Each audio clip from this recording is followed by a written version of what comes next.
Hello everyone, इस video lecture में हम पढ़ने वाले हैं सिमिल्टेनिटी ऑफ इवेंट या फिर सिमिल्टेनिटी ऑफ रिलेटिविटी। पहले तो हमें ये समझना पड़ेगा कि इस टॉपिक का मतलब क्या है।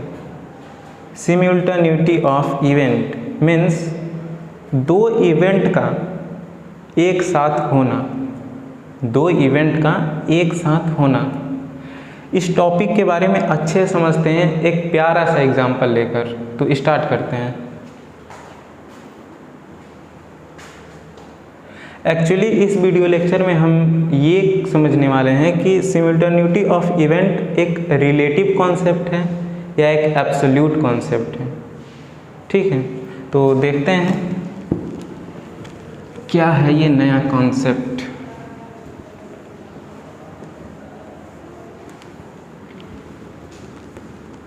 एक्चुअली ये जो रिलेटिविटी का जो सीरीज़ है ये पूरा बहुत ही मज़ेदार है, क्योंकि ये टॉपिक ही बहुत ही मज़ेदार है और पढ़ने में भी मज़ा आता है और पढ़ाने में भी मज़ा आता है। तो देखते हैं एक प्यारा सा एग्जांपल।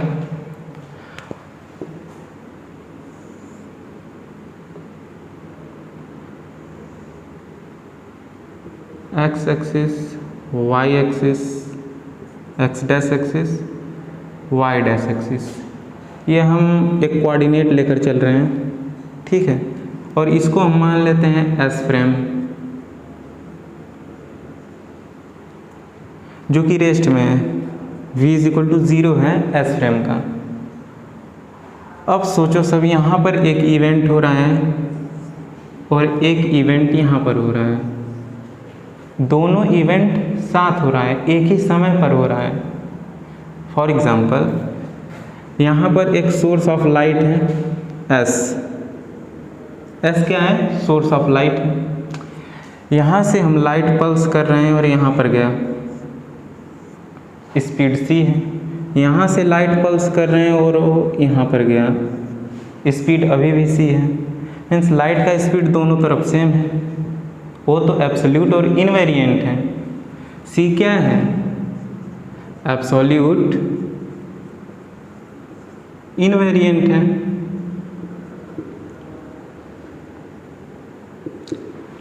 तो यहाँ पे एक्चुअली हमको देखना क्या है कि ये जो डिस्टेंस है वो डी है, ये जो डिस्टेंस है वो भी डी है। तो यहाँ से यहाँ जाने में कितना समय लग रहा है लाइट को, और यहाँ से यहाँ जाने में कितना समय लग रहा है। चूँकि दोनों डिस्टेंस बराबर है तो दोनों में टाइम भी इक्वल आएगा। ये मेजर कैसे करेंगे? फॉर एग्जाम्पल, हम यहाँ पर एक क्लॉक ले लेंगे, एक क्लॉक ले लेंगे। ठीक है, मान लेंगे कि कोई टाइम हो रहा है t0।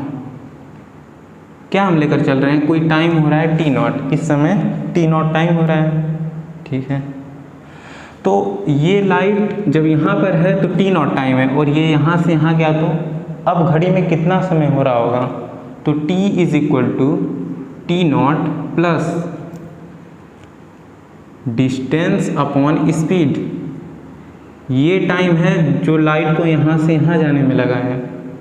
ठीक है, उसी तरह अब ये तो मेजरमेंट हो गया, इसको हम t1 मान लेते हैं या फिर TA, क्योंकि A इवेंट के लिए है। अब इसके लिए देखते हैं।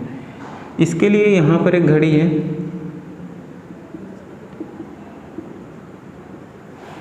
और इस समय घड़ी में t0 हो रहा है, यानी कि सेम टाइम जब लाइट यहाँ पर है। ये लाइट यहाँ से यहाँ गया तो अब टाइम हो कितना रहा है? t0 plus distance upon speed. ये भी टाइम है। कौन सा टाइम? जो लाइट को यहाँ से यहाँ जाने में लगा है। और हमें दिखता क्या है कि ये डिस्टेंस बराबर है। ठीक, और ये जो स्पीड ऑफ लाइट है ये c है, मीन्स ये भी बराबर है, t0 भी बराबर है। Means TA=TB, TA=TB। Point to be noted, इसको नोट कर लेंगे हम। क्यों? क्योंकि हम इस फ्रेम में देख रहे हैं तो दोनों इवेंट साथ साथ हो रहे हैं एक ही टाइम पर। अब हम देखेंगे कि क्या अगर कोई फ्रेम S डैश है, कोई दूसरा फ्रेम, और वो v वेलोसिटी से मूव कर रहा है, तब भी TA TB के इक्वल आएगा या फिर अलग आएगा?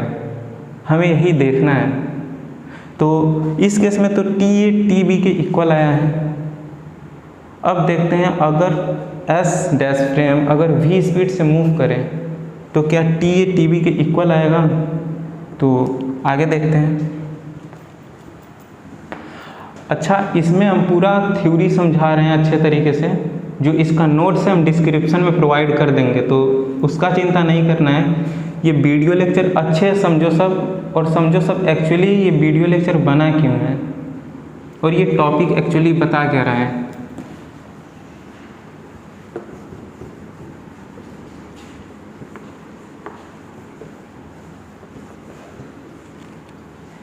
क्योंकि लिखने में बिजी हो जाओगे सब तो समझ नहीं पाओगे सब। इससे अच्छा है कि नोट्स प्रोवाइड कर दें और बाकी अच्छे से समझो सब कि एक्चुअली हम कहना क्या चाहते हैं। अब हम एस डैश फ्रेम लेकर चल रहे हैं। कौन सा फ्रेम? S dash.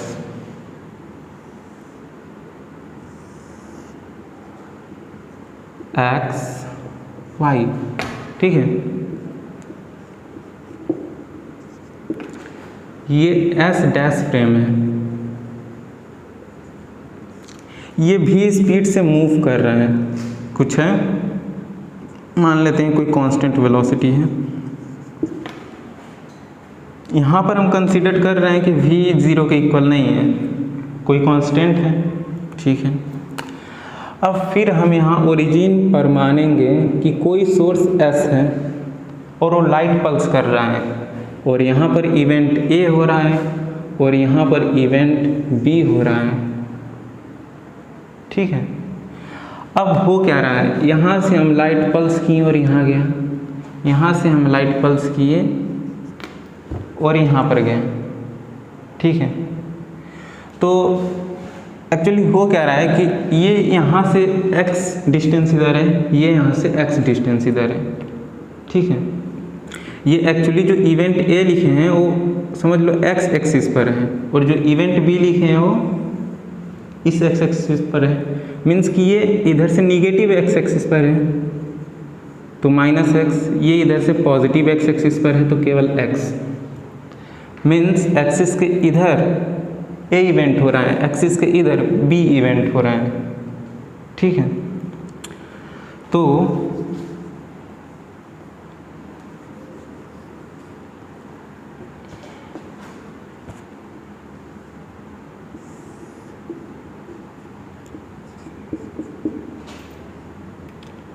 ये तो हमारा ओरिजिन है।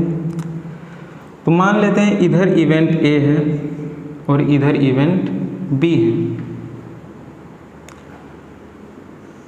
ये -x दूरी पर है और ये +x दूरी पर है, तो अब यहाँ पर टाइम सेम आएगा या नहीं। मान लेते हैं कि फिर से घड़ी में टाइम कुछ t डैश हो रहा है, यहाँ पर फ्रेम s डैश मूव कर रहा है, तो टाइम हमको क्या निकालना है, t डैश निकालना है, जैसा कि हम पीछे निकालते हैं। तो t डैश कितना आएगा, लॉरेंज ट्रांसफॉर्मेशन इक्वेशन से t dash is equal to हम क्या लिखते हैं, t minus v x upon सी स्क्वायर अपॉन रूट में 1 minus we square upon C square. जब कोई एस डैश फ्रेम भी स्पीड से मूव करता है तो हम टाइम ऐसे लिखते हैं, ठीक है। इवेंट ए के लिए क्या होगा, अब समझो। तो x a is equal to क्या है, एक्स निगेटिव में है, और x b is equal to क्या है, एक्स पॉजिटिव में है। ये इवेंट इधर है, ये इवेंट इधर है, तो चेंज क्या होगा, देखो हमको टी ए निकालना है, टी ए निकालना है। तो यहाँ पर टी ए आ जाएगा, यहाँ पर टी ए आ जाएगा, और ये जो एक्स है निगेटिव एक्स एक्सिस में है, तो ये माइनस होगा और माइनस माइनस यहाँ पर प्लस आ जाएगा, आएगा। तो ये तो हमारा टी ए निकल चुका है, ठीक है। टी बी क्या आएगा, t B dash t minus v x b root में 1 minus we square upon C square. यहाँ पे हमको डिस्टेंस b का लेना है, तो अब ये देखो b के लिए यहाँ भी हम b लिखेंगे, क्योंकि इवेंट b का निकाल रहे हैं, अच्छा, एक्स भी क्या है, एक्स भी पॉजिटिव एक्स है, तो यहाँ पर हम पॉजिटिव एक्स रखें तो ये नेगेटिव साइन तो ऐसे ही रहेगा जैसे था, इसमें तो कोई चेंज हुआ नहीं। अब देखो सर, टी ए डैश टी बी डैश के इक्वल है, नहीं है। T A dash not is equal to T B dash means simultaneity of event is not an absolute concept but it is a relative concept। जो simultaneous event हो रहे हैं, दो event साथ साथ हो रहे हैं, अगर वो फ्रेम मूव करे v स्पीड से तो दूसरे फ्रेम में क्या होगा कि दोनों इवेंट साथ साथ नहीं होंगे। तो इतना तो समझ में आ गया होगा। अब थोड़ा सा थ्योरी लिखना है।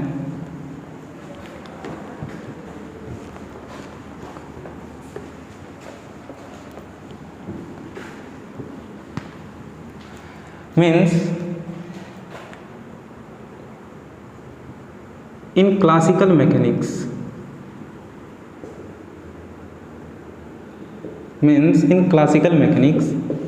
T a is equal to T b, दोनों इक्वल आ रहा है। ये क्लासिकल मैकेनिक्स में ऐसा मानना था कि दो इवेंट साथ साथ होगा। अगर कोई दूसरा इनर्शियल फ्रेम लेंगे तो उसमें भी टी ए टी बी के इक्वल होगा, ऐसा क्लासिकल मैकेनिक्स में मानना था। बट अल्बर्ट आइंस्टीन, इनका क्या कहना था? Albert Einstein said that time and time interval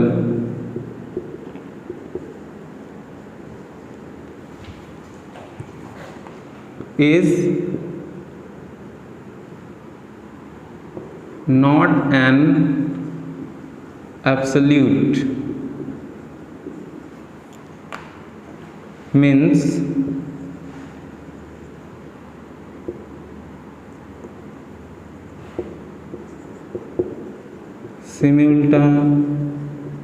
simultaneity of event in one frame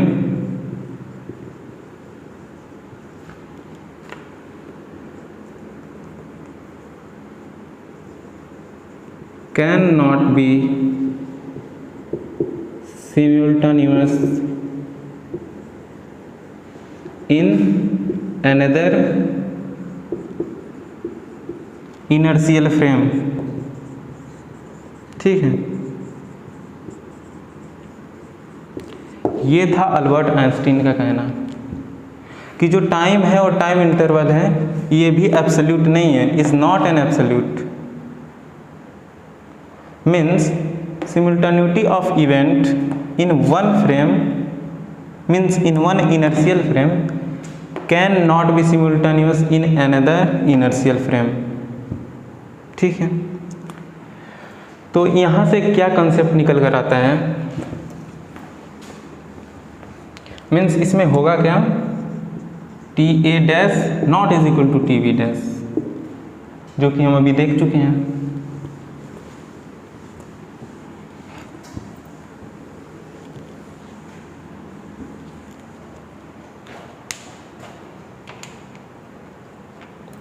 तो यहाँ पर हम क्या लिखेंगे, प्यारा सा concept, if two events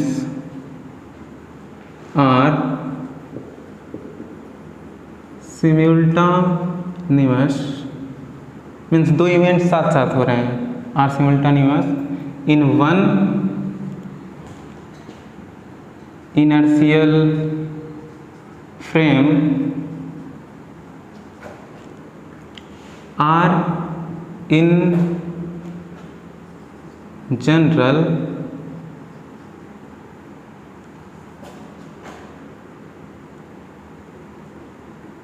not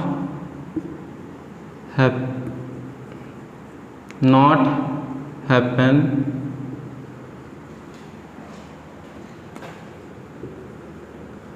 simultaneous in another inertial frame। ठीक है, इस वीडियो लेक्चर का यही प्यारा सा कंसेप्ट है। मीन्स इसका मतलब क्या हुआ, T A dash not is equal to T B dash. इसका मतलब क्या हुआ, simultaneity of event is not an absolute concept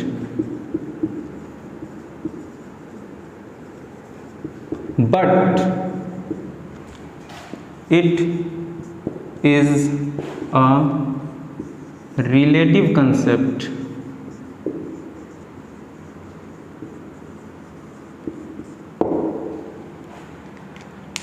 तो ये टॉपिक यहाँ पर समाप्त होता है। मीन्स दो इवेंट साथ साथ हो रहे हैं एक इनर्शियल फ्रेम में, तो दूसरे इनर्शियल फ्रेम में ज़रूरी नहीं है कि एक ही साथ हों, है कि नहीं। अच्छा, इस वीडियो लेक्चर को एंड करने से पहले जो अभी हम ये समझाएं इसको एक एग्जाम्पल से समझते हैं ताकि ये और अच्छे से क्लियर हो जाए। ठीक है,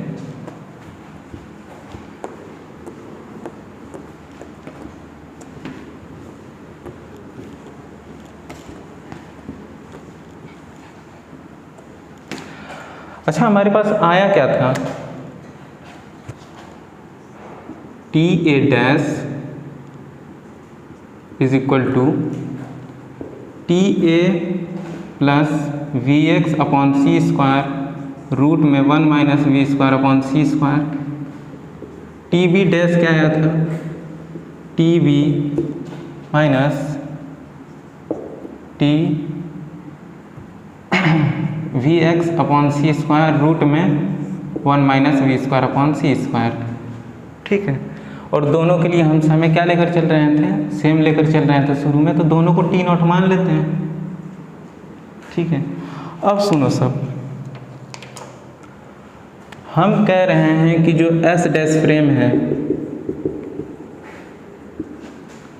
वो भी स्पीड से इधर की तरफ मूव कर रहा है, ये कांस्टेंट है, तो ये B के पास जल्दी पहुंच जाएगा और A से दूर जाएगा। ये S डैश फ्रेम B के पास जा रहा है, A से दूर जा रहा है, तो एक्चुअली होगा क्या, इन दोनों के बीच का टाइम घटेगा, ये यहाँ पे पहुंच जाएगा और ये इससे दूर चला जाएगा, तो यहाँ पर टाइम बढ़ जाएगा और यहाँ पर टाइम घट जाएगा। मीन्स एस डैश फ्रेम पर जो ऑब्जर्वर है उसको क्या ऑब्जर्व होगा कि जो बी वाला इवेंट है ये पहले हो रहा है और जो ए पर इवेंट है वो बाद में हो रहा है। एक बार फिर से, जो एस डैश फ्रेम पर ऑब्जर्वर है उसको क्या लगेगा कि एस फ्रेम पहले हो रहा है। कैसे, इक्वेशन पे देखो, टी नॉट में से माइनस वी एक्स अपॉन सी स्क्वायर, मीन्स टाइम कुछ घट रहा है कि नहीं, टाइम कुछ माइनस करना पड़ रहा है और यहाँ पे टाइम बढ़ जा रहा है। तो हम पूछ रहे हैं, यहाँ पर एडिशन है तो टाइम बढ़ेगा, तो हम पूछ रहे हैं कि जो ऑब्जर्वर एस डैश फ्रेम पर है उसके लिए बी इवेंट पहले होगा या ए इवेंट बी पहले होगा, उसके बाद इवेंट ए होगा। क्लियर है? तो इस वीडियो लेक्चर के लिए इतना ही, मिलते हैं अगले वीडियो लेक्चर में एक नया कॉन्सेप्ट लेकर और एक नया टॉपिक लेकर। तो हैव अ गुड डे, मिलते हैं नेक्स्ट लेक्चर में।